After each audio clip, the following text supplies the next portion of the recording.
Welcome back to the other side of magic, where shadows speak and history listens, if we dare to hear it. Tonight's guest doesn't belong to the world of warm nostalgia or childhood wonder. He belonged to secrets, to sacrifice, and to silence.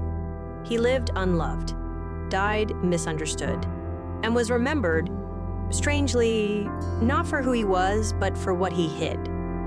Severus Snape, welcome to the other side. You make it sound like I've been resurrected. Don't expect gratitude. People call you a lot of things. Hero, villain, double agent, coward. But when I asked Albus Dumbledore on this very show who was the most misunderstood person he ever knew, he didn't hesitate. He said, Snape, without question. Of course he did. That's the sort of grand, sentimental line he was famous for. He loved confessions, just never his own. He understood people like puzzle pieces, fit them where he needed them, even if they splintered in the process. Me? I was a blade he pointed in the right direction. Until the day he asked me to turn it on him. And yet, you said yes. Because I had no choice. Because by then, I was already halfway gone. And because he trusted me to finish what he started. That's what he was best at. Using trust like a leash. A leash you don't realize is choking you until it's too late. Let's talk about Lily Evans. Because no matter how many roles you played, Death Eater, Professor, Spy, her name keeps coming up in the margins. Did you ever truly let her go? She was gone the moment I let that word fall from my mouth. That vile slur. I never said it to her again. Didn't have to. The echo never stopped. She was the only part of my world that wasn't broken. She saw me before I wore any masks. And I let that go. For power, for pride, for fear of being small. And when she died, the only part of me that was human died with her. You spent years at Hogwarts. You ran the school. You commanded fear. But you also humiliated students, created enemies, and made no effort to be liked. Was that part of the act, or just who you are? Why does everyone think cruelty and clarity are the same thing? I didn't care if they liked me.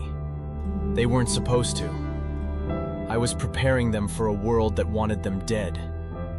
If they crumbled under sarcasm, how would they face a curse? No one asked why I was hard on them. They just assumed it was bitterness. And they weren't wrong. But bitterness can be a shield too. It kept me from breaking every time some Gryffindor brat tossed his father's arrogance around like it was currency. Let's talk about Harry. Because despite your hatred, you protected him again and again. And not just with spells, with sacrifice. He was the boy I resented most, and the boy I owed everything to. His eyes were hers. Every time he looked at me, it was like the universe demanding penance. Don't mistake it for kindness. I didn't shield him because I liked him. I shielded him because I had made a vow. And when you've destroyed everything else that made you human, a vow is the only thing that remains. The night you died, you were alone. No funeral. No monument. Nothing. Why would there be?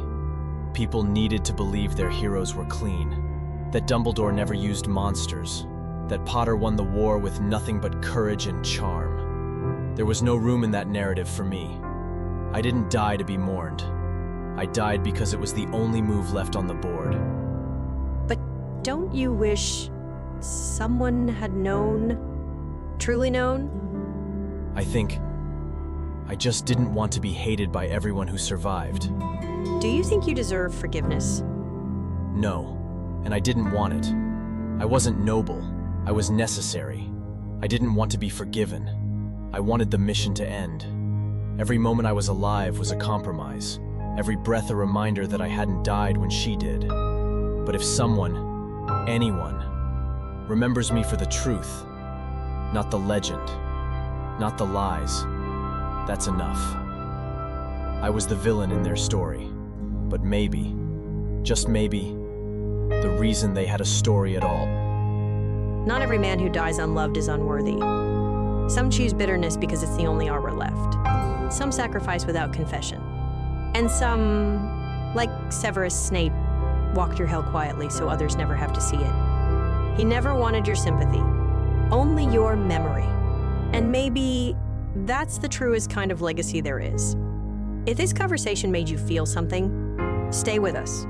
Subscribe, follow, and share The Other Side of Magic with someone who still believes the story is only what's on the page. Because the shadows, they're always whispering, and we'll be here to listen. Next time, we speak to a man who chased freedom with fire, broke every rule with a grin, and loved more fiercely than he let on. Until then, stay curious.